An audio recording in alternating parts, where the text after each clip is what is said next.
Muy bien, muy buenas tardes a todas y todos.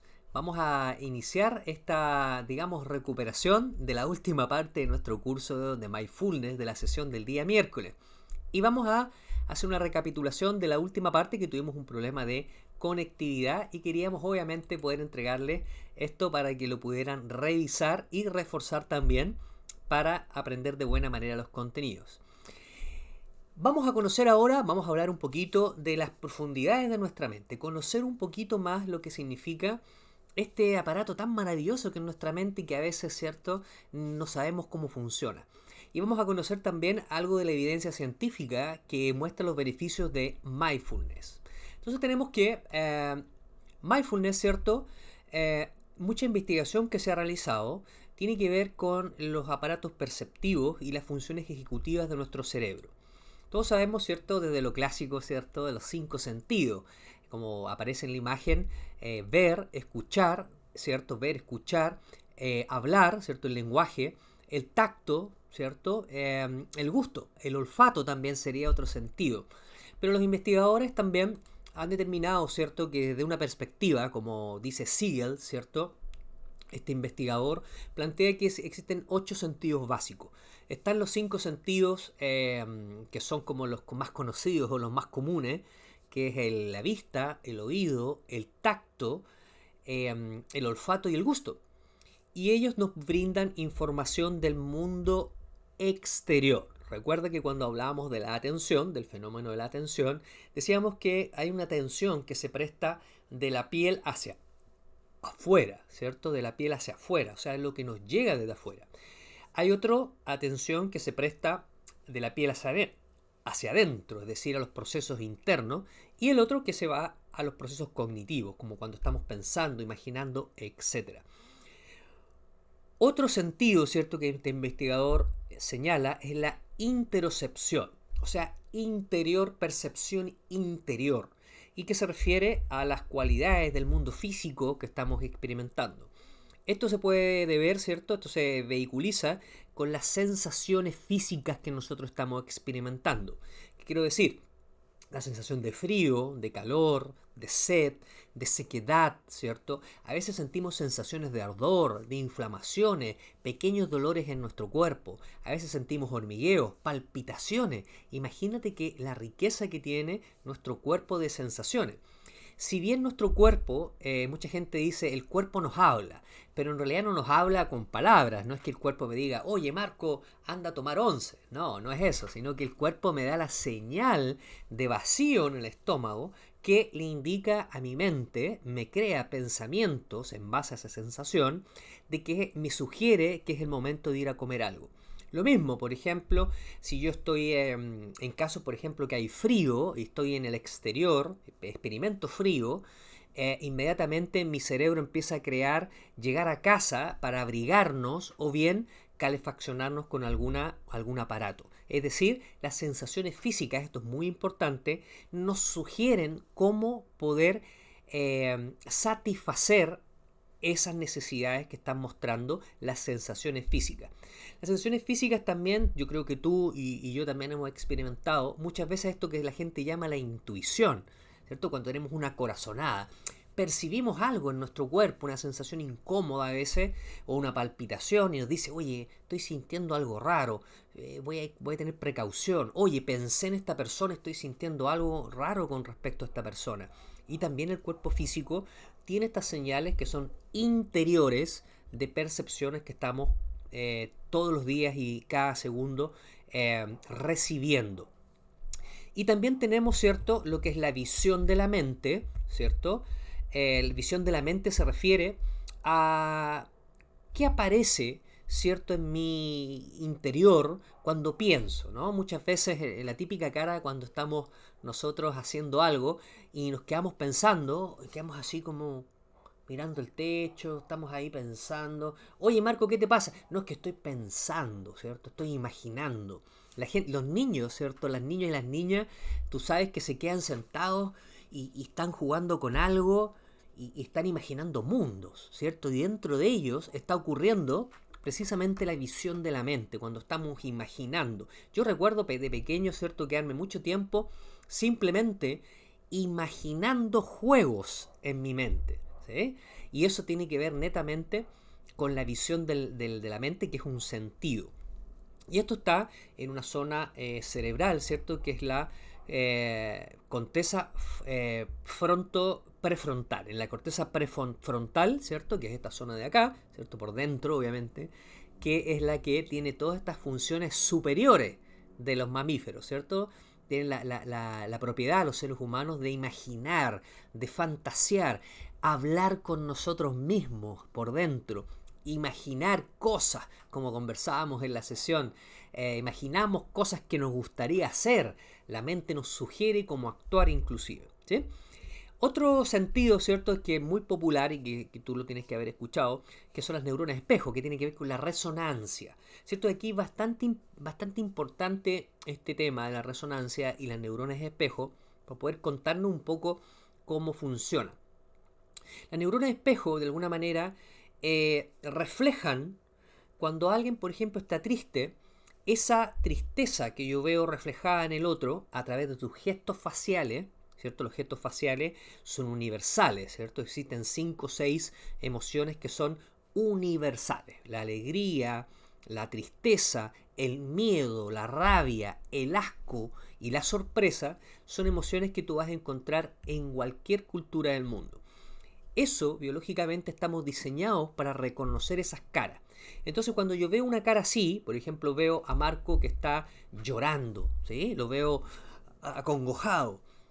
Al mirarlo, mi cerebro en automático resuena con lo que está sintiendo el otro y él dice, ok, Marco está llorando. Entonces yo por dentro, ¿cierto? Si fuera otra persona que no fuera Marco, Luis, por ejemplo, Luis está mirando a Marco y inmediatamente en el cerebro de Luis genera, Marco está llorando. Y dentro de él, ¿cierto?, se activa esta resonancia, estas neuronas espejo que dicen, yo también he llorado alguna vez, esa señal la reconozco, eso se llama tristeza. Y yo inmediatamente, esto es cosa de milésimas de segundo, el cerebro dice, uy, le debe estar doliendo algo muy fuerte, le tiene que haber pasado, porque él mismo recuerda cuando él lloró alguna vez también. Por tanto dice, en esta situación Marco debe estar pasando algún problema, porque a mí cuando yo lloré, cuando estaba triste, yo me sentía muy aproblemado y muy aquejado. Entonces resonamos muchas veces con respecto a nuestras propias experiencias que vemos reflejadas en el otro. Es decir, entre más edad tiene una persona, más capacidad de ser empático con los demás tiene, ¿sí? Más capacidad de resonar con los otros. ¿Por qué? Porque tiene un cúmulo de experiencias que le permiten decir, esa emoción yo también la he vivido. ¿Sí? Por ejemplo, muchos dicen cuando somos jóvenes, ¿no? Y como somos en la adolescencia, ¿cierto? Donde no hemos vivido un duelo amoroso, ¿no? Todavía no hemos experimentado ese gran dolor que es cuando una relación de pareja termina, ¿no? Un pololeo se termina. Entonces nosotros no conocemos lo que es esa sensación de duelo, ¿no? De duelo amoroso, de duelo afectivo. Y nunca lo hemos experimentado. Pero ya cuando lo experimentas, ya sabes de qué se trata y puedes, ¿cierto?, compadecerte de una persona que está pasando por un duelo afectivo. Entonces, precisamente, la empatía que genera, ¿cierto?, estas neuronas espejo que nos posibilitan de esta manera, ¿cierto?, poder humanamente empatizar con los demás, depende mucho de nuestras experiencias. Y sobre todo, de que si esa experiencia para mí fue dolorosa, a nivel físico, ¿cierto? Recordemos que todo se refleja en el cuerpo físico con sensaciones agradables o desagradables. Si la sensación en el cuerpo físico fue de desagrado, yo voy a empatizar diciendo, wow, pucha, esta persona debe estar sufriendo mucho, voy a ser compasivo con él. Si yo lo que viví, por ejemplo, fue algo placeroso, que a lo mejor no me causó tanto dolor físico, yo normalmente voy a tener una experiencia que voy a poder decirle al otro, tranquilo, ya va a pasar, ¿sí? O sea, tiene que ver con mi propia, como yo resolví esa situación que estoy viendo que el otro está pasando. Si yo, por ejemplo, en el ejemplo que les pongo del duelo amoroso, he podido salir bien de esa experiencia, o sea, fue una experiencia que pude manejar, fue una experiencia que a lo mejor fue dura, pero conseguí superar eso, voy a poder ayudar al otro y darle una esperanza de que sí hay salida. Si yo no he resuelto aún ese duelo amoroso, sentimental, lo más probable es que vea al otro llorando y me ponga a llorar con él, porque todavía no tengo resuelto ese tema dentro de mí mismo. Entonces, por eso que normalmente las personas que tienen más edad, como decía Víctor Frank, recuerdan que en la cárcel nazi que no eran los jóvenes los que más sobrevivían, eran los que eran más maduros. ¿Por qué? Porque tenían experiencia de vida que le indicaban que los problemas en algún momento se terminan. No hay mal que dure 100 años, decían por ahí el aforismo popular, y tiene bastante sentido desde esta mirada, ¿cierto? Que nuestras propias experiencias van determinando cómo nos enfrentamos al mundo y también cómo podemos ayudar a los demás, ¿cierto? En la medida que yo resuelva mis propios procesos, mis cosas pendientes, voy a ser una mejor persona para estar al servicio de los demás y obviamente poder contenerlos en situaciones difíciles. Y bueno, aquí vamos a conocer un poquito de estos procesos, ¿cierto? Que ocurren los procesos que ocurren mucho en que ocurren en nuestra mente, ¿sí? Tienen que ver con los procesos de abajo arriba y arriba abajo. Digamos que de abajo arriba, procesos bottom up en inglés, ¿cierto? Quiere decir estas funciones que captan información del entorno o de mí mismo, ¿cierto? Son todos estos mecanismos, estos sentidos que nos inundan de información, ¿sí? Pueden ser informaciones, como decíamos, que vienen del exterior.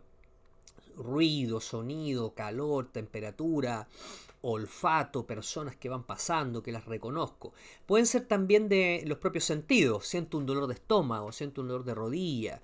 También es información que está accediendo. Se dice que viene de abajo hacia arriba. ¿Por qué se dice de abajo hacia arriba? Porque el sistema nervioso central, siento, tiene aferencias. Aferencias son el input, digamos así, donde entra la información.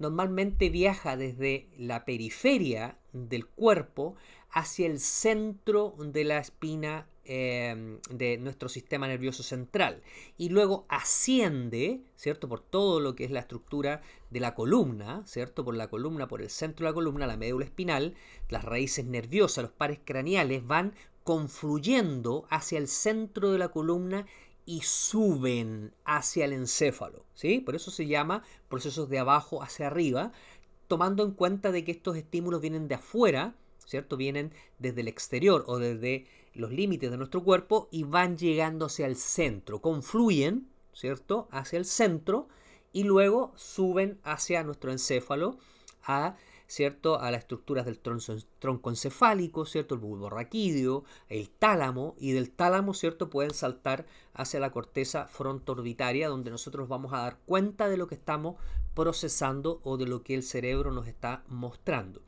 Entonces, en esta información que viene de abajo hacia arriba, aferente, ¿cierto? Llega toda esta información fresca de lo que está pasando afuera. Es decir, la información en tiempo real. En tiempo real significa en atención plena, ¿no? Lo que hemos hablado del presente. O sea, esta información que está llegando en tiempo real significa que está ocurriendo aquí y ahora. No está ocurriendo mañana ni está ocurriendo ayer. Es información que te está llegando fresca. Entonces mira que el sistema nervioso está funcionando en tiempo presente. No está funcionando en un tiempo pasado ni en un tiempo futuro. Es decir, hasta nuestra propia estructura biológica vive en el momento presente. Y no somos nosotros los que a veces nos escapamos al pasado o nos escapamos hacia el futuro. Entonces esta información sube, se procesa en tu corteza.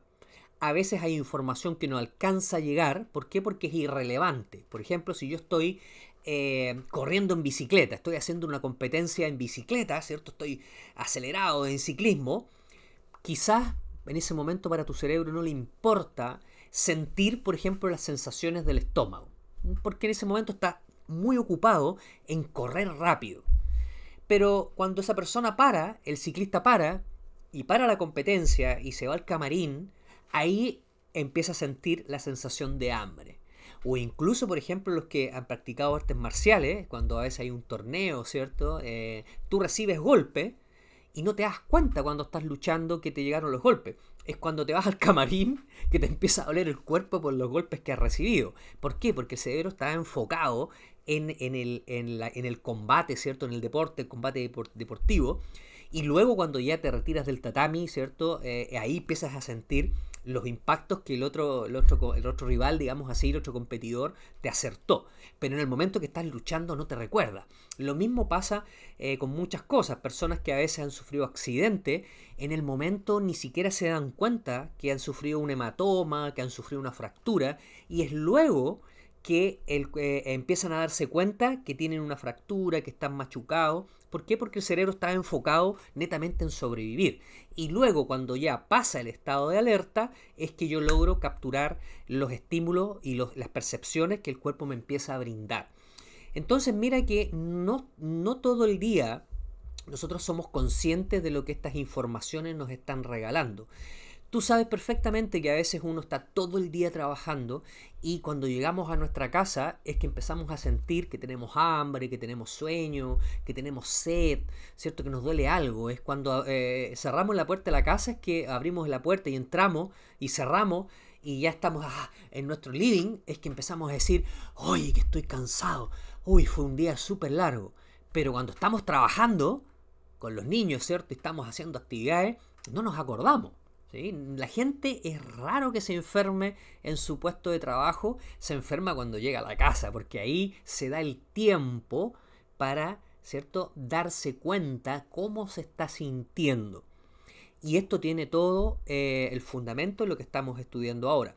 Estos procesos, ¿cierto?, que vienen subiendo, estas informaciones pueden ser filtradas por el cerebro de acuerdo a qué criterio, si en ese momento a ti te interesa saber o no. Si a ti estás muy enfocado en una tarea, tu cerebro va a filtrar muchas cosas. Pero cuando tú te relajas, el cerebro te las empieza a mostrar. Y eso normalmente ocurre cuando nos vamos a quedar dormidos, ¿cierto? Cuando tú te acuestas, te empiezas a acordar de todas esas cosas que no hiciste y también empiezas a sentir tu cuerpo. Y dices, oye, me duele acá, qué raro que tengo esto acá, tengo un grano, mira, me pica, ahora me di cuenta, ¿sí? Porque te relajaste y eso permitió que todas estas informaciones que estaban ahí se revelen para ti. Entonces, precisamente, el cerebro tiene estos otros mecanismos que son los procesos de arriba a abajo, es decir, top down, ¿cierto? Que de arriba hacia abajo. Y cumple con lo que tú ya debes conocer, ¿cierto? Las funciones ejecutivas del de lo neurocognitivo, ¿cierto? De todas estas estructuras ejecutivas que permiten reprimir estos estímulos que están llegando. Por ejemplo, a lo mejor tú estás viendo este video y al lado tuyo hay sonido, hay un niño jugando, hay una radio puesta, pero tú logras mantener tu foco. Pero eso se hace porque hay unos axones, hay unas dendritas de las neuronas que están bloqueando esos sonidos para que tú te enfoques netamente en lo que quieres hacer.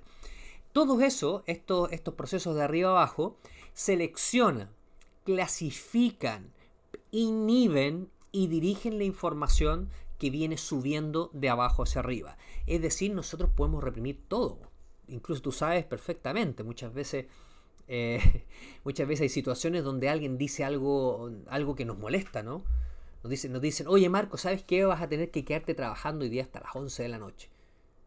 Entonces mi cara normal hubiera sido, ¿qué? ¿Cómo? ¿Que tengo que ir hasta las 11? No, pero yo no puedo. Pero como uno rápidamente dice, pucha, y no le puedo decir que no porque es mi trabajo. Y entonces uno como que bloquea la señal de enojo y dice, ¿y por qué me tengo que quedar? ¿Puedo saber? ¿Sí? O sea, puedo bloquear la respuesta natural que me hubiera gustado hacer. Por eso que los niños que no tienen desarrollado estas funciones ejecutivas son tan espontáneos, ¿no? Y uno le dice, oiga, mijito, saluda a la abuelita o saluda al tío. Y resulta que el tío tiene barba, ¿no? Tiene barba así. Entonces el niño no le quiere dar un besito en la cara porque no, como que lo encuentra raro, ¿no? O el olor, el aroma. Entonces los niños, tú sabes, las niñas son súper espontáneos, a veces no saludan, no quieren saludar. Y una recomendación, ¿cierto?, es que mantengan esa espontaneidad porque por algo también el niño o la niña no quiere besar a esa persona, no quiere acercarse a él. Siente algo. El mecanismo interior le está revelando la energía de la otra persona. Entonces los psicólogos, por ejemplo, en prevención del abuso infantil dicen eso, que no tenemos que forzar a que el niño, ¿cierto?, salude a quien no quiere saludar. Ya más adelante, ¿cierto?, va a entender que es un saludo de cortesía.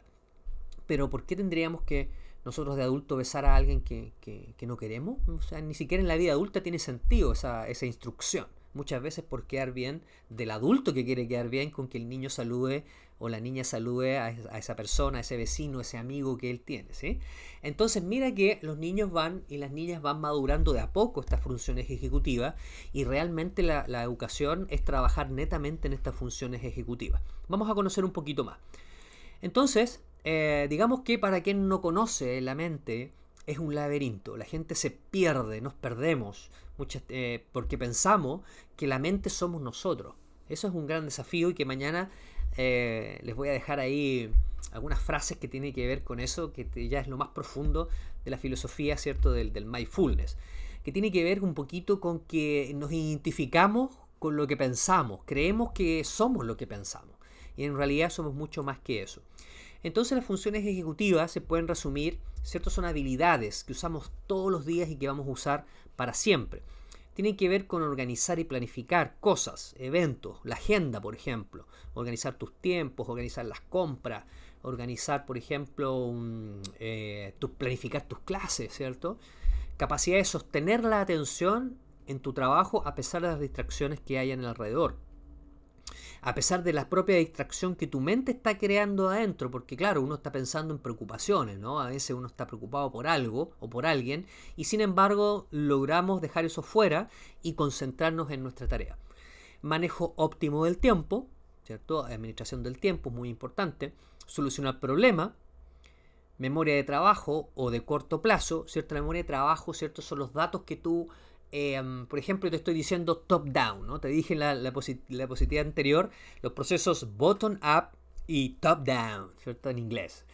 Y eso te va a durar un tiempo, ¿no? Pero si tú no vuelves a escuchar esas palabras, se te van a olvidar, porque es una memoria de corto plazo. Pero si tú estudias este material y repites varias veces bottom-up y top-down, procesos de abajo arriba y de arriba abajo, se te va a quedar grabado porque ya lo empezaste a ocupar mucho más. Entonces, muchas veces la repetición de los conceptos de distintas formas va ayudando a que esta memoria de corto plazo se traspase a una memoria de largo plazo. Es cuando el cerebro entiende que la información que está manejando es útil, porque la estás ocupando mucho, él la estandariza y se la lleva a un automatismo, es decir, la arrastra y la lleva al hipocampo, donde se empieza a almacenar para ser utilizada porque ya se vio su utilidad.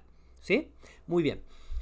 También tenemos, ¿cierto?, que la función ejecutiva se refiere a la capacidad de regular emociones negativas, como te di el ejemplo, que te puedan decir algo y uno controla la expresión a lo mejor de enojo. ¿Sí?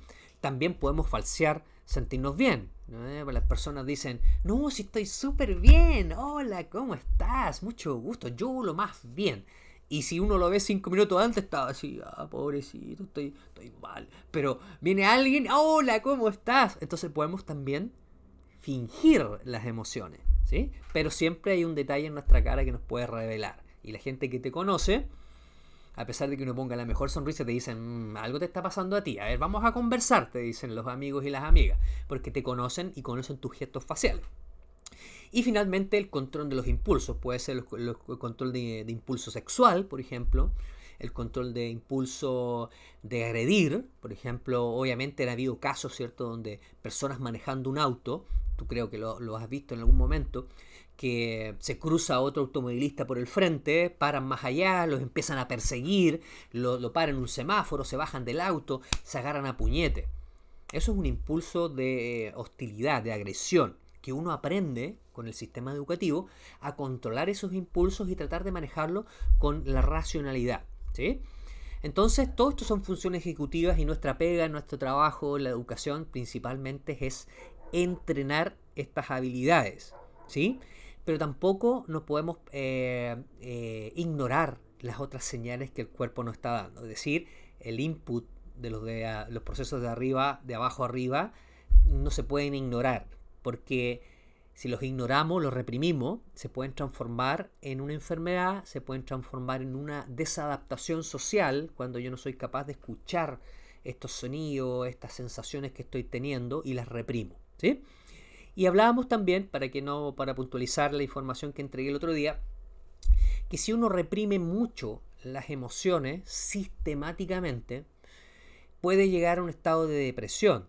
Porque imagínate que todo esto de suprimir los impulsos, por ejemplo, suprimir un impulso de querer golpear a alguien, ¿no? A veces todos cuando éramos niños realmente le pegábamos un combo al compañero que nos sacaba el lápiz. Después nos aprendemos a reprimir, ¿sí? Y acá hay un ejemplo que es muy clásico, ¿cierto? El ejemplo cuando la niña o el niño le levanta la mano a la mamá. Porque hay un momento que uno como niño se enoja con su papá, ¿no? O con su mamá. Pero ¿por qué no me dejas salir? Dice el niño. Porque yo quiero salir a jugar con los niños. Y la mamá le dice, normalmente la mamá que puede estar cumpliendo el rol de cuidadora, o otro adulto significativo, dice, no, no vas a salir. Pero mira, si están jugando mis amigos afuera, yo quiero salir. No, pues que no, te vas a quedar aquí. ¿Y por qué? Porque yo soy tu mamá.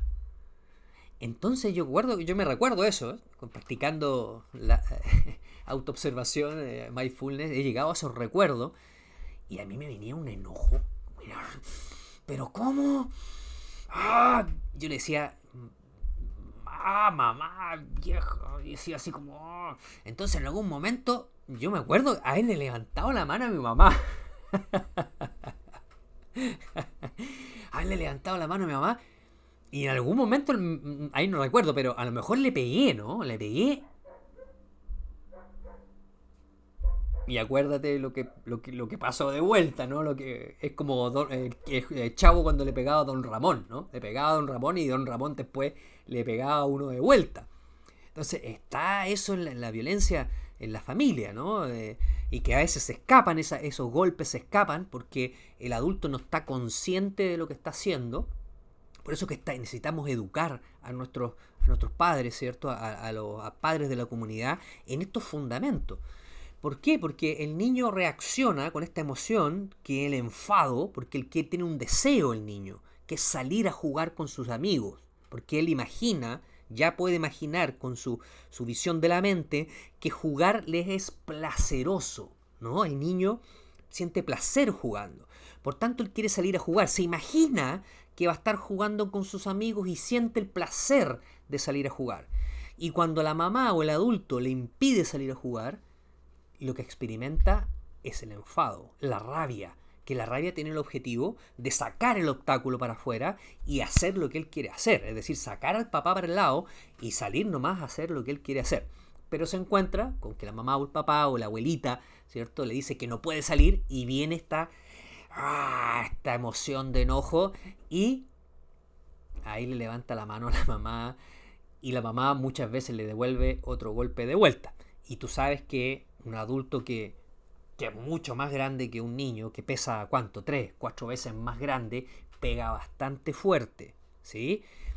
Entonces pega bastante fuerte, con por lo menos 4 veces más fuerza de lo que un niño golpea, y el sistema nervioso del niño o de la niña entiende, a raíz de ese dolor, de que ese adulto pega bastante fuerte y que corre peligro de recibir otro golpe de ese tipo. Por tanto, en ese momento su sistema nervioso bloquea la señal de levantarle la mano a la mamá, y para la siguiente vez, la siguiente semana, que veo a los niños jugando afuera, le digo a mi papá, a mi mamá o a mi adulto, quiero salir a jugar para afuera, no puedes salir, yo no te voy a dejar. ¿Y por qué? Porque yo digo. Viene de nuevo la rabia, le va a dar ganas de levantar la mano, y ahí el sistema nervioso, como aprendió el dolor, dice, no puedo, y me pongo a llorar, ¿sí? Me paso de la rabia a la tristeza. Es decir, ya como no puedo expresar la rabia, salto a la otra emoción, que es la pena, la tristeza, ¿sí? Por eso, porque el sistema nervioso aprende de que no puede tener la misma respuesta, porque la vez anterior recibió un tate quieto. Entonces el sistema nervioso aprende y dice, wow, no, es muy peligroso que me peguen. Entonces mejor reprime eso, reprime esa conducta, porque la vez anterior que le hiciste, te fue mal. Entonces si quieres seguir vivo, no lo hagas. Entonces ahí los niños y las niñas, claro, aprenden, pero con dolor. Y es un aprendizaje que nunca más se les va a olvidar, porque fue un aprendizaje que fue con una emoción de miedo, ¿sí? Y tú sabes todo eso del apego seguro, ¿cierto? La importancia y la huella que deja en el sistema neural todos los actos de violencia con los niños, porque el sistema nervioso está aprendiendo como una esponjita, ¿sí? Entonces, mira qué potente es el ejemplo que estamos dando, y lo hago con hincapié para ustedes que están en educación de escolares, de preescolares, ¿cierto? De la importancia que tiene conocer un poquito estos fundamentos, a ver cómo podemos también transmitírselo a los padres, porque los padres muchas veces dicen, ¿sabes qué? A mí me educaron así, yo soy y yo no tengo ningún problema. Y le tirito un ojo, ¿no? No tengo ningún problema, pero uno conoce un poco la vida de la persona y dice, chat, esta persona tiene problemas de alcohol, tiene problemas de... ¿sí? Entonces, hay una huella y las investigaciones así lo muestran del apego seguro del trauma infantil. Entonces mira que nuestro sistema nervioso cómo aprende todas estas conductas. Detrás de cada conducta hay un evento, una impronta que se llama, la impronta es la primera vez que nosotros enfrentamos una situación y ahí el sistema nervioso aprende rapidísimo, ¿cierto? Cómo comportarse frente a esas situaciones. Entonces tenemos que el video del granjero, ¿cierto? Que ahora no lo puse, ¿cierto? Porque ya lo vimos el otro día. La historia del granjero chino, ¿no? ¿Cierto? Es que habla de la neutralidad. Pero hay que detenerse un poquito a explicar la neutralidad porque podemos confundir lo que estamos hablando de neutralidad con los valores morales y éticos, ¿sí? Esto no se refiere a los valores éticos que nosotros adherimos, que sancionan precisamente, siempre va a ser malo, por ejemplo, un pederasta. Nunca va a tener una segunda lectura eso. Lo que nos estamos refiriendo aquí es que la información que te entregan estos procesos de abajo arriba, esos son neutrales. O sea, la información como bits de información, como bytes de información, no es bueno ni malo. Es lo mismo que el cable de internet, ¿no? La fibra óptica que llega a tu computador por Wi-Fi son datos. Tú no puedes decir, oye, ¿sabes que estos datos son malos? No me pongan Wi-Fi porque estos datos son malos. ¿Dónde puede estar lo peligroso? Es que ese Wi-Fi se conecte con un sitio de hacker, con pornografía. Eso podría ser potencialmente riesgoso, ¿sí? O visitar una página que tiene una dirección falsa y te roben tus datos. Pero por sí mismo el dato, la internet, no es mala ni buena. Son simplemente neutral. Lo que tú hagas con eso se lo va a transformar en algo positivo o negativo. Entonces, ¿qué sucede? Esto es muy delicado porque ya lo dice, ¿cierto? La escritura, la Sagrada Escritura, el capítulo del Génesis, ¿cierto? Comimos el árbol de la fruta prohibida del bien y el mal. Imagínate que en el Génesis una de las primeras cosas que dice, comimos de la fruta del bien y el mal y nos fuimos del paraíso. O sea que también tiene una sabiduría. Y la neutralidad, te digo que está en muchos sistemas filosóficos como una forma de aproximarnos al conocimiento, ¿sí? Como una forma de entender la realidad como un fenómeno. No es que las cosas sean malas ni buenas por sí mismas, las cosas son como son. Pero en mi cuerpo se van a reflejar de una manera agradable o desagradable, ¿sí? Entonces tenemos una brújula que es el cuerpo, que nos dice si algo es agradable o desagradable. Porque muchas veces nosotros hemos estado conflictuados en nuestra vida por algo que pensamos que es malo, pero en el cuerpo nos genera placer. O bien algo que pensamos que es bueno y en el cuerpo nos genera incomodidad, ¿no? Como muchas veces ha habido amistades que uno ha tenido, ¿cierto? Y dice, no, si esta persona me quiere tanto, pero uno siento algo raro cuando estoy con él. No, pero está todo bien, no, hola, ¿cómo estás? Muy bien, amiga, ¿y tú qué tal? Y después de un tiempo nos llevamos a alguna decepción. Es decir, el cuerpo te está avisando energéticamente de que había algo que a ti no te hacía... Estaba detectando alguna falsedad, ¿sí? Porque el cuerpo tiene este mecanismo energético también que sabe leer. Entonces, resumen, neutralidad significa que las cosas por sí mismas no son buenas ni malas, solo es información que llega por tus sentidos. Y esto es muy bueno, no solo lo de afuera, sino que todas estas sensaciones que tú sientes tampoco son buenas ni malas, son simplemente informaciones que tu cuerpo te está dando, ¿sí? La emoción de querer llorar, por ejemplo, la emoción de querer gritar a veces, qué ganas tengo de irme a la punta del cerro a desahogarme, es algo que como no podemos agredir a una persona, no podemos hacerlo, porque obviamente de eso depende nuestra civilización.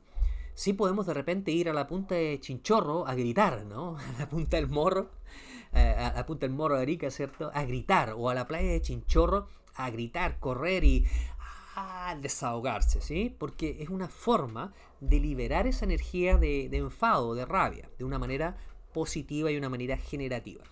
Entonces, por sí misma la información que llega tanto de adentro y lo que pensamos es neutral, ¿sí? Lo que sí podría tener un juicio de valor es la conducta, ¿no? O sea, cuando yo ya tengo un acto que perjudica a otra persona, ahí ya tiene una etiqueta, ¿cierto? Que el Código Penal sanciona, por ejemplo, pelear en la vía pública, por ejemplo. Pasan los carabineros y aunque tú tengas toda la razón de haber entrado en una pelea, se va a llevar a las dos personas presas, porque tú no puedes pelear en la calle, está prohibido. Entonces, esas nociones, ¿cierto?, son las que a veces pueden interferir en los pensamientos que tenemos, porque nosotros mismos nos enjuiciamos. Yo no soy neutro conmigo mismo. Puedo decir, yo, Marco, a mí me pasaba mucho y me pasa todavía a veces, me equivoco. Me equivoqué en algo. Oye, hice mal, pucha, que soy tonto. Otra vez lo mismo, Marco. ¿Cuándo voy a aprender? Es decir, me enjuicio a mí mismo, me trato como malo, ¿no? O bien siento culpa. Pucha, yo no tenía que haber hecho eso. Pucha, ¿por qué lo hice? Soy tan tonto. Yo no tengo arreglo, estoy mal. Pucha, oh. Y mira, y a veces quedamos así, ¿no? Nos culpamos a veces y no sabemos que a veces tenemos que vivir esas experiencias, cometimos errores. Lo que tenemos el ser humano es algo tan bonito como es pedir perdón cuando cometemos un error, ¿sí? Y eso nos hace también ser personas dignas. Cuando nos damos cuenta, con nuestro análisis, ¿cierto?, interior, que hemos cometido un error, es momento también de poder repararlo, ¿sí? Si sentimos realmente que hemos cometido un error. Y otras veces, ¿cierto?, es simplemente aceptar que hemos cometido un error, a lo mejor no hay chance de remediarlo, pero sí no podemos seguir juzgándonos a nosotros mismos, martirizándonos con algo que ya pasó y que lo que único que podemos hacer es generar una disculpa o perdonarnos a nosotros mismos por lo que hicimos, ¿sí? Todos tenemos experiencias donde actuamos quizás no como hubiéramos querido ahora, con los ojos que tenemos ahora, con el juicio que generamos ahora de adultos. Quizás en esa época más joven no teníamos la experiencia que tenemos ahora. Con la experiencia que tenemos hoy, encontramos que lo que hicimos en el pasado fue errado. Pero cuando estábamos en el pasado y éramos jóvenes, ¿cierto?, no teníamos la misma experiencia que tenemos ahora. Por tanto, no sabíamos qué era lo bueno y lo malo. Yo no sabía qué era bueno o malo en ese momento, ¿sí? Entonces, mira que lo importante de esto es que para acelerar el cambio positivo en nuestra vida, tenemos que aceptar estas informaciones que nos está brindando nuestro cuerpo, porque son propias, son mías. Nadie más que tú conoce las informaciones que te están llegando. Eres único y exclusivo en el mundo. Solo tú sabes, ¿cierto?, cómo estas informaciones que estás recibiendo, tus dolores, tus penas, tus experiencias de vida, son únicas. Por tanto, si son únicas, no las juzguemos. No nos juzguemos más allá de la cuenta, porque eso se llama culpabilizarse y no nos genera, nos atosiga, ¿cierto? Entonces la recomendación ahí es saber que cometemos errores en la vida y tenemos que saber perdonarnos, ¿sí? Debemos saber perdonarnos. Entonces, que aparezcan esas informaciones a veces de tristeza, de pena, son por cosas que hemos vivido y que es parte de nuestra experiencia humana, aceptarla para poder transformarla, ¿sí? Y generar bienestar en nuestra vida, porque así cuando las sanamos estas experiencias, nos volvemos mejores personas y podemos entregar mejor nuestro servicio en la educación. Entonces también, profundizando un poquito más, la pregunta es, ¿en qué momento de tu vida podría aplicarse lo que decía el granjero chino? Esto que quizás será bueno, quizás será malo, yo no sé. Vamos a ver ahí lo que pasa. ¿De qué forma la filosofía del granjero chino se podría aplicar a esta actual crisis? ¿Sí?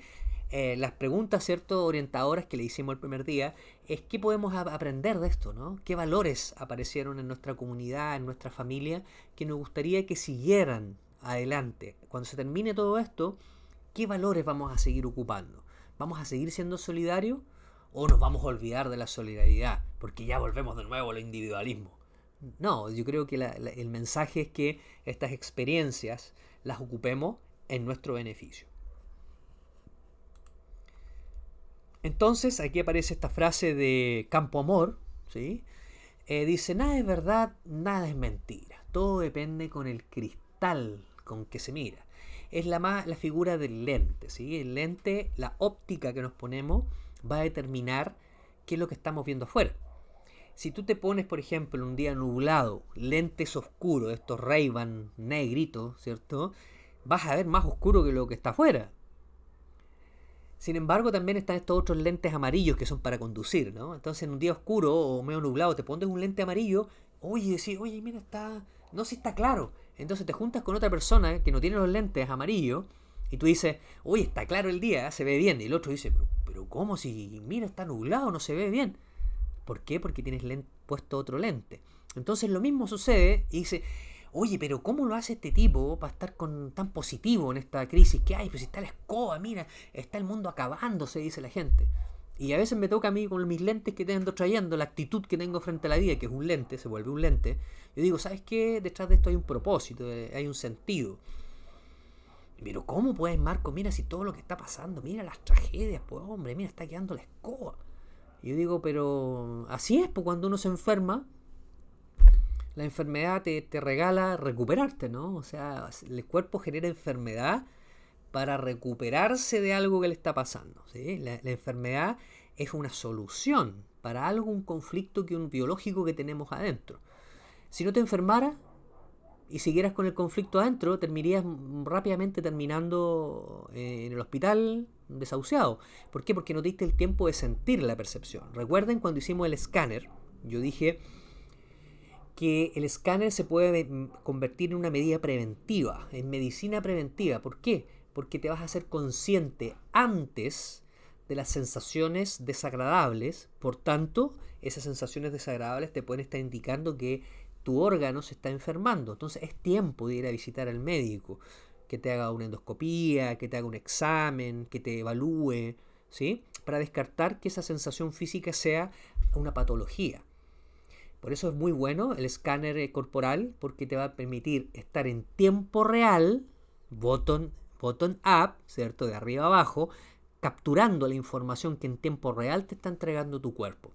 Si vivimos siempre en el futuro y en el pasado pensando cualquier cosa, nos distraemos y no le prestamos atención a esas señales poderosas de nuestro cuerpo.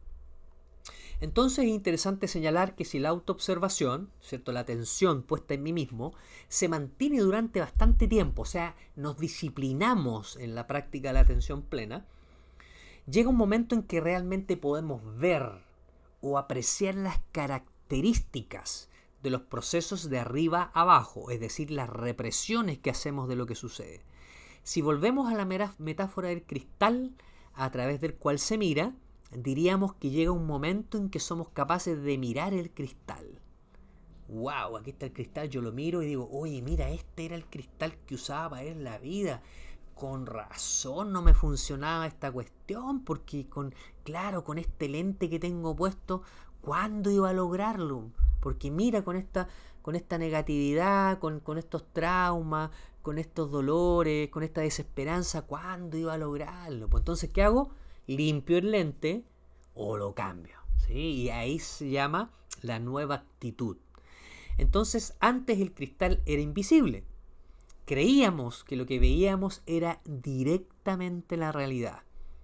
Ahora nos damos cuenta de que solo estábamos percibiendo la versión que de ella habíamos construido a través de las interpretaciones. Mindfulness nos permite llegar a captar la realidad por una parte y la forma en que nuestra mente la deforma, cómo la mente transforma lo que estamos viendo. Un caso particular de este proceso de descubrimiento lo podemos contemplar en el proceso de conocimiento del propio self. El self, ¿qué es? Es el yo interior, el yo mismo, ¿sí? Que self es de la literatura psicológica. Entonces, digamos que en este escenario, ¿cierto? Es muy importante este poema, el poema de los huéspedes, que lo vamos a leer de nuevo. La casa de los huéspedes. El ser humano es una casa de huéspedes. Cada mañana un nuevo recién llegado. Una alegría, una tristeza, una maldad, cierta conciencia momentánea llega como un visitante inesperado. Dales la bienvenida y recíbelos a todos. Incluso si fuera una muchedumbre de lamentos que vacían tu casa con violencia. Aún así, trata a cada huésped con honor. Puede ser que te estén creando un espacio para un nuevo deleite.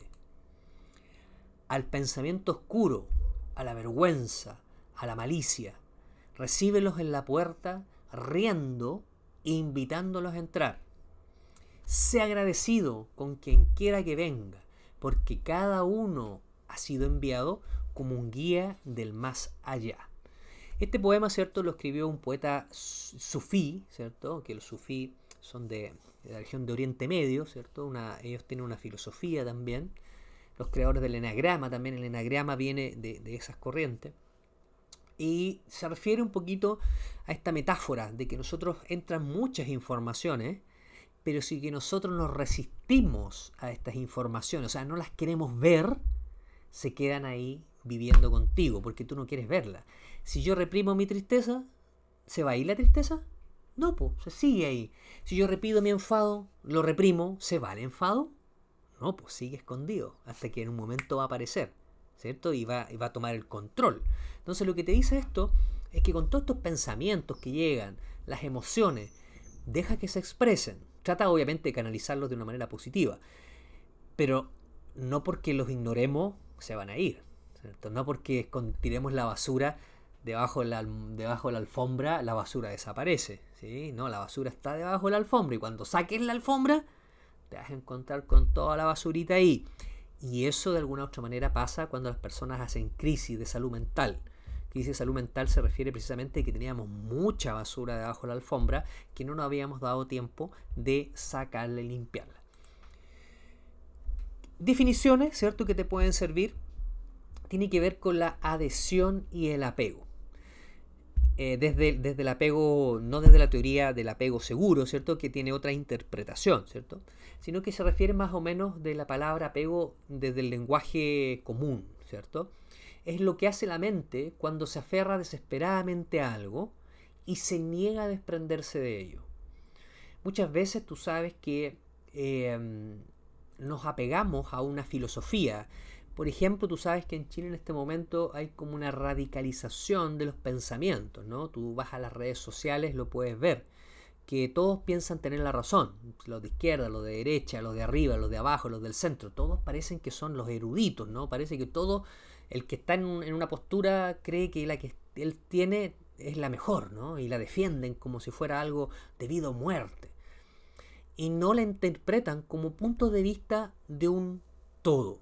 Si nosotros fuéramos capaces de integrar lo que dice la gente con postura de derecha, de izquierda, de arriba, de abajo y del centro, si fuéramos capaces de mirar todo eso y saber que son simplemente puntos de vista y que uno no está obligado a hacerle caso a ninguno, uno realmente andaría más liviano y no de repente gastaría tanto tiempo en discusiones, ¿sí? Entonces, muchas veces la gente se identifica, también es otra cosa que es un nombre, identificarse significa que yo me identifico con la postura política, con la postura religiosa, con la teoría.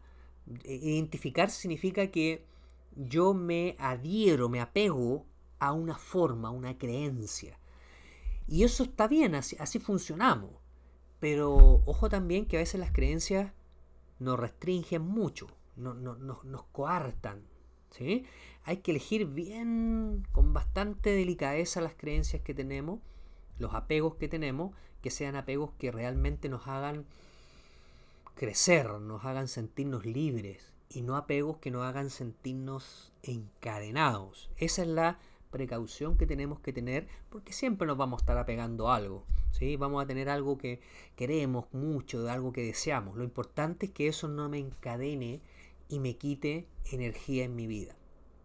¿Qué es una aversión? Es totalmente lo contrario, cuando yo no quiero ni ver lo otro, ¿no? Muchas veces pasa con esto de identidad de género, ¿no? Que hay gente que no, yo no me quiero ver a esa persona porque tiene una identidad de género ahí, no quiero verlo, ¿sí? Entonces, ambas son caras de la misma moneda. Algo que queremos poseer o algo que no queremos que desaparezca. O sea, en el fondo estamos queriendo controlar la realidad. Queremos controlar lo que está sucediendo. Y realmente lo único que podemos controlar más o menos es a nosotros mismos. Por eso que el trabajo personal es lo que más nos puede brindar réditos en la vida, porque es lo único que tenemos para poder transformar. Si nos transformamos nosotros, es más fácil que la gente que queremos que se transforme nos vea como un ejemplo y se inspire en lo que nosotros le estamos mostrando. Piensa tú nomás en tu historia de vida, qué profesores, qué familiares, qué amigos te inspiraron, no por la cantaleta que te decían, sino por lo que hacían. Entonces, realmente si tú quieres ayudar a cambiar a alguna persona, ayudarlo porque te sientes conmovido por lo que le sucede, sírvele de ejemplo. Sirve nada más, acompáñalo con tu ejemplo y solito la persona en algún momento va a decir, ¿sabes qué? Yo puedo recurrir a esa persona porque ha sido la que con el ejemplo me indicó lo que yo tenía que hacer, ¿sí? Entonces, vamos a mirar esta técnica, ¿cierto? La vamos a compartir. Técnica Riel. Riel significa por dónde va el tren, ¿no? Como la imagen que está apareciendo ahí. Esto obviamente está en los libros de Mindfulness que están en inglés, ¿no? Entonces por eso el acrónimo está en Riel, es Riel en inglés. La primera R significa, esta técnica sirve para traernos al presente. O sea, ¿qué puedo hacer yo cuando me detecto que estoy fantaseando en el futuro o estoy pegado en cosas del pasado? Yo digo, voy a ocupar la técnica Riel. La técnica Riel lo primero que te dice, reconoce la experiencia. Te dice, a ver, ¿qué estoy pensando? Ah, estoy pensando en lo que tengo que hacer el fin de semana. ¿Sí? Y por ejemplo, estoy grabando este video y a lo mejor estoy pensando lo que tengo que hacer el domingo, el lunes, el martes, el miércoles, el 18 de septiembre, las vacaciones, la Navidad. Estoy pensando ya en 5 años más. Entonces me doy cuenta y digo, oye, en verdad me salí del presente, ¿no? Estoy pensando en el futuro. Ahí significa que estoy reconociendo lo que está pasando.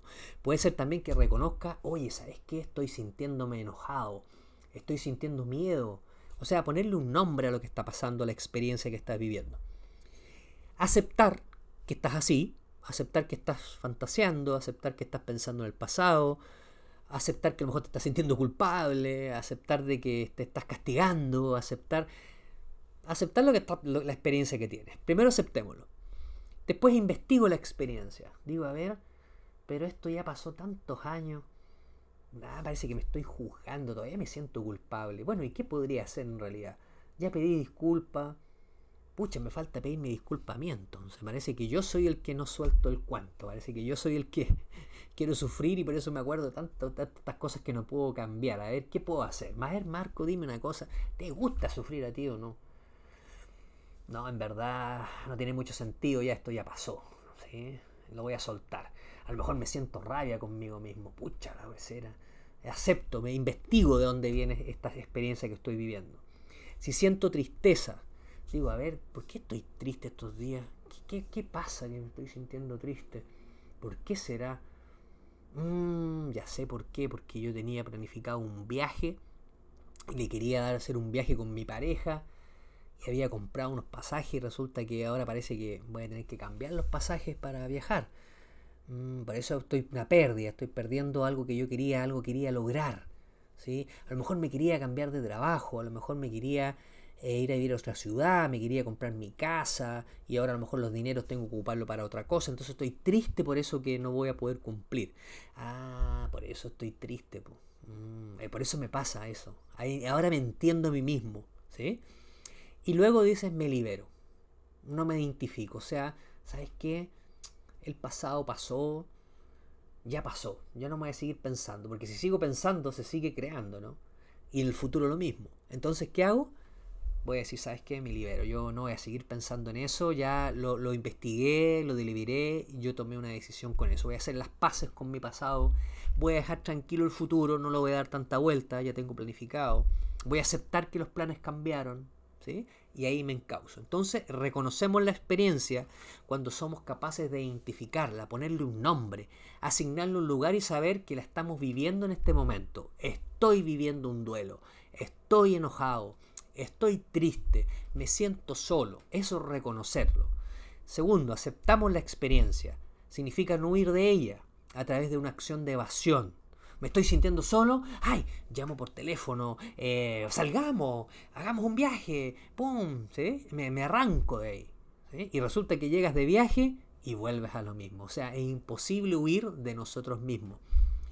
Luego investigamos la experiencia, saber qué pasa con esa experiencia, qué me quiere decir, qué tengo que aprender de esto. Quizá a lo mejor tengo que ser más humilde, tengo que dejar de controlar las cosas, no puedo controlar todo. Hago mi mejor esfuerzo, pero no puedo controlar todo. Y finalmente liberarse, saber y confiar que la experiencia que vivenciamos es algo que se transforma cuando la aceptamos y no nos resistimos, ¿sí? Entonces esta es una técnica, son como preguntas que uno se va haciendo a sí mismo para que nos traigan el presente. ¿Sabéis qué? En este momento voy a estar presente y no voy a estar ni en el futuro ni en el pasado. Tenemos también, ¿cierto?, que aquí Marco Aurelio, ¿cierto?, que fue uno de los emperadores romanos, que justo fue uno de los más difusores del estoicismo. Y sobre todo, Marco Aurelio en el Imperio Romano vivió una pandemia de la peste negra. Y murió mucha gente, incluso Marco Aurelio murió de la peste negra. Murió después de 3 años que esa pandemia estaba en Roma. Y resulta que él vivió la vida con bastante honor, porque en todo momento él se mostró imperturbable por lo que pasaba, porque tenía una aceptación total de lo que estaba pasando. Cuando empezó a pasar esta pandemia en Roma, él dijo, ¿sabes qué? Nosotros necesitamos apoyar a la gente, necesitamos tener los mejores cuidados y estar obviamente cuidando las medidas de protección. Se asesoró con médicos higienistas en ese momento, que le ayudaron, ¿cierto?, a crear como una especie de protocolo, digamos así, con las palabras que conocemos hoy, y enfrentó ese desafío gigante que al final se lo llevó también a él a partir. Y dice él, si te desazona algo externo a ti, el dolor no se debe a la cosa que está pasando allá afuera. No tiene que ver con el COVID, sino a tu percepción de ella. Y ahí es donde tú puedes cambiarlo, como tú estás percibiendo lo que está pasando. Es decir, mira este COVID, por la culpa del COVID, por la culpa del COVID, por la culpa del COVID, ¿sí? Disco rayado, ¿no? Yo conozco gente así que el COVID, que año más malo, que año más malo, que año más malo. Y repiten tanto y están así mal, ¿no? En cambio, ¿sabes que está el COVID afuera? Pero yo sigo trabajando, sigo creando, depende cómo lo interpretes, porque si te quedas con la interpretación de que fue algo funesto y que algo que llegó para hacerte pasar un mal rato, así va a ser. Por eso que si el mundo es interpretativo, o sea, tiene que ver cómo nosotros lo interpretamos, ojalá que hagamos interpretaciones que nos empoderen y no interpretaciones que nos tiren para abajo. O sea, hay que darle sentido positivo a la vida porque hay que seguir para adelante. Obviamente la vida es un desafío y hay que saber vivirla en ese sentido. Entonces mira Marco Aurelio, filosofía estoica, que tiene sus parecidos también la filosofía estoica con la filosofía oriental, de la neutralidad. Los estoicos decían siempre, cualquier circunstancia adversa, yo soy el que le da permiso a esa circunstancia adversa de derrotarme o bien salir fortificado de ella. Entonces, para ir cerrando este capítulo de resumen, de refuerzo, ¿cierto?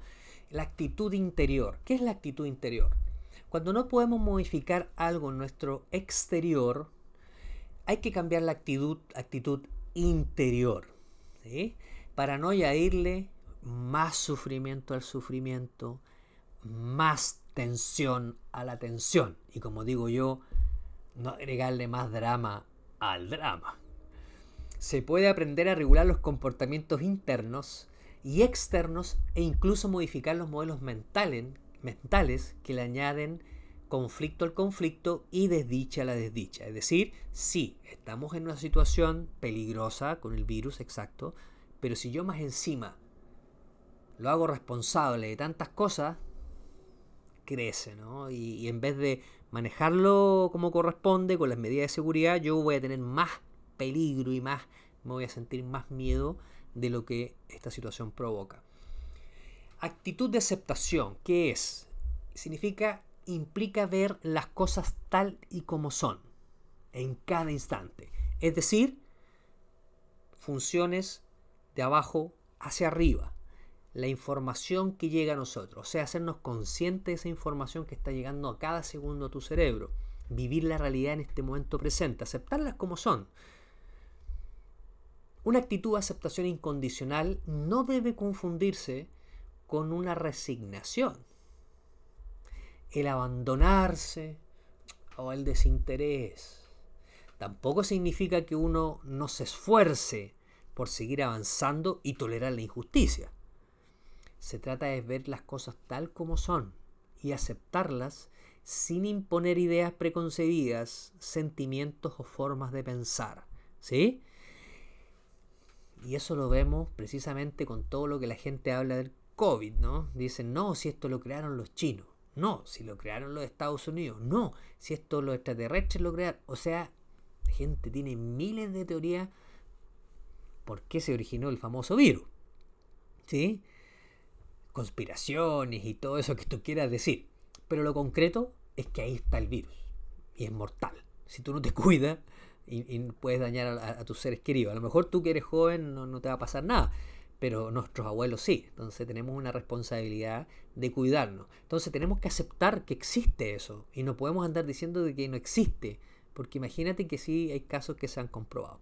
Entonces, eso significa aceptar que las cosas están ahí y que soy yo el que reflexiono y elaboro una respuesta para ello.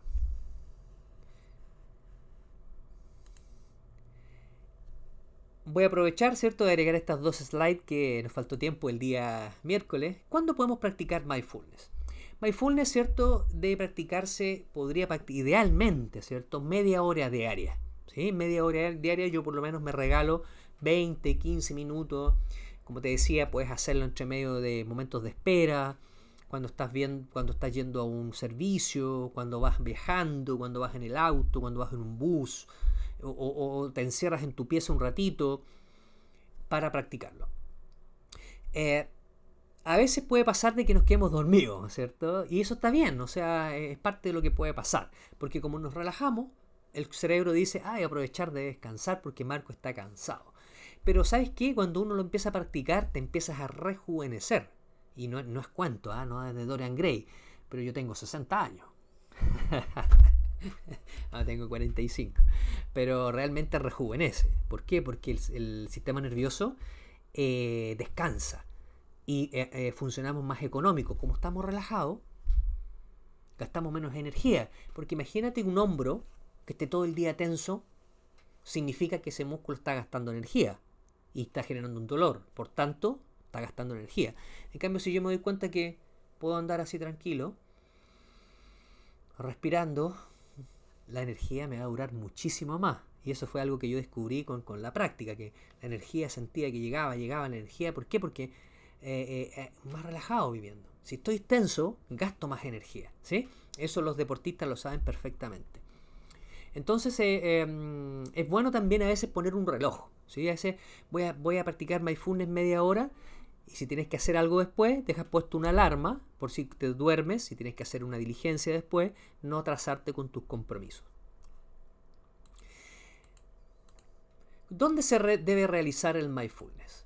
Idealmente que sea un sitio ni muy cálido ni muy frío, una temperatura entre 18 y 25, no es que sea exacta esa temperatura, pero quiere decir que sea una temperatura de que el cuerpo no empiece a tiritar de frío, ni tampoco sudar mucho, porque sería como un extremo. Trata de buscar una temperatura cómoda.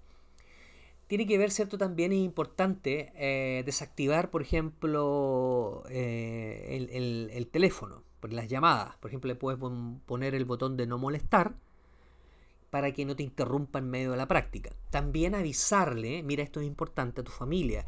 Familia, voy a meditar, voy a practicar los ejercicios que me recomendaron el profesor, y para que al principio la gente dice, ¿qué? Va a dormir. La gente te va a decir, oh no, si te caes dormido. Bueno, por último te quedas dormido, pero vas creando el hábito en tu familia y después la gente te va a respetar. Y cuando te vea que después de esa práctica tú sales más tranquilo y que cuando pasa todo lo que pasa en nuestra casa y cuando realmente uno se enoja y te das cuenta que no te enojas, te van a empezar a mirar y decir, ¿qué le pasó al Marco que ahora no explota? ¿Que ahora no se enoja tan fácil? Parece que esa cuestioncita está funcionando porque anda mejor ánimo, ¿sí? Entonces la gente empieza a aprender que sí se puede hacer algo para estar mejor, en mejor bienestar. Tenemos que, puedes poner una música de fondo, a veces una música relajante también ayuda, sobre todo para no distraernos con los sonidos que pueden llegar desde afuera. Algunas personas también hacen la meditación en entornos abiertos, a algunos les gusta salir al jardín, por ejemplo, también es bueno, ¿sí? También es bueno. Pero es importante, ¿cierto?, que sea un sitio que no sea muy concurrido y esté libre de ruidos y elementos distractores. Por ejemplo, no sería bueno, por ejemplo, ponerte en la Plaza 21 de Mayo hacer mindfulness al principio, hasta cuando te acostumbres. Porque después yo lo hago en cualquier lado. Aquí por calles transitadas, yo me pongo de repente, estoy esperando a alguien, dije, oye, llegué más temprano, 20 minutos más temprano, voy a sentarme aquí, veo que esté todo tranquilo, cierro mis ojos, o ando con los lentes para que no me vean que tengo los ojos cerrados, y descanso 10 minutos, y abro los ojos y después y despierto luminoso, ¿no? Entonces llega la persona y aproveché el tiempo. Entonces lo puedes hacer en cualquier lugar. Pero eso es cuando ya tienes la práctica, el ritmo. Al principio se recomienda que sea un espacio intencionado, ¿cierto? Un espacio que tú te sientas cómodo.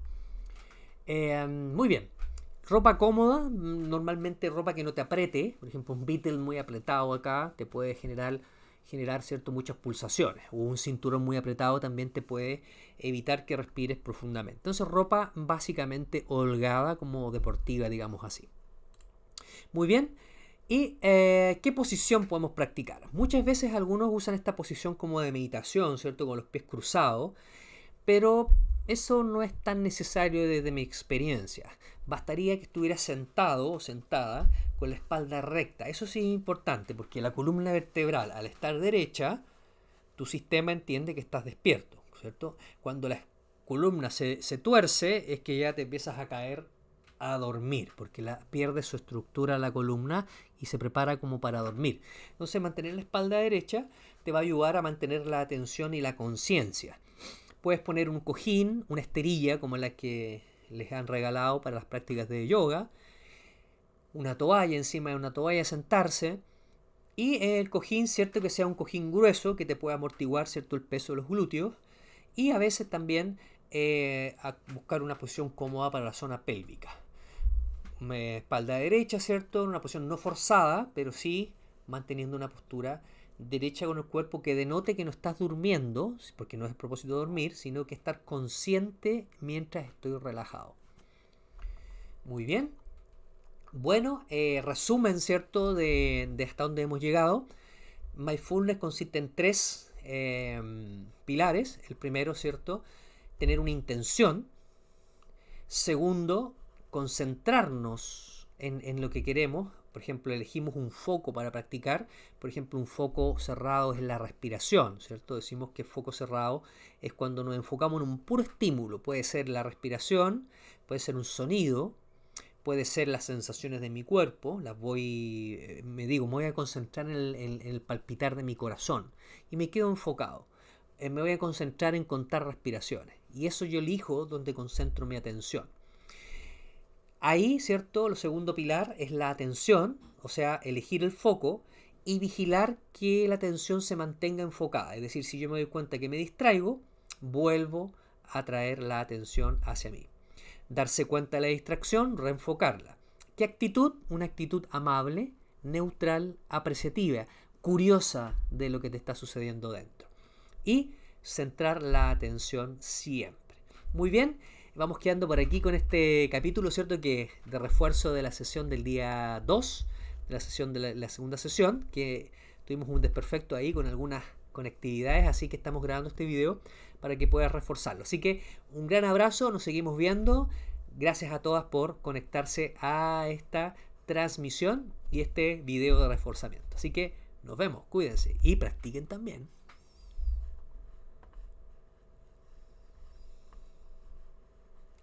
vamos. Aquí vamos. Ahí estamos.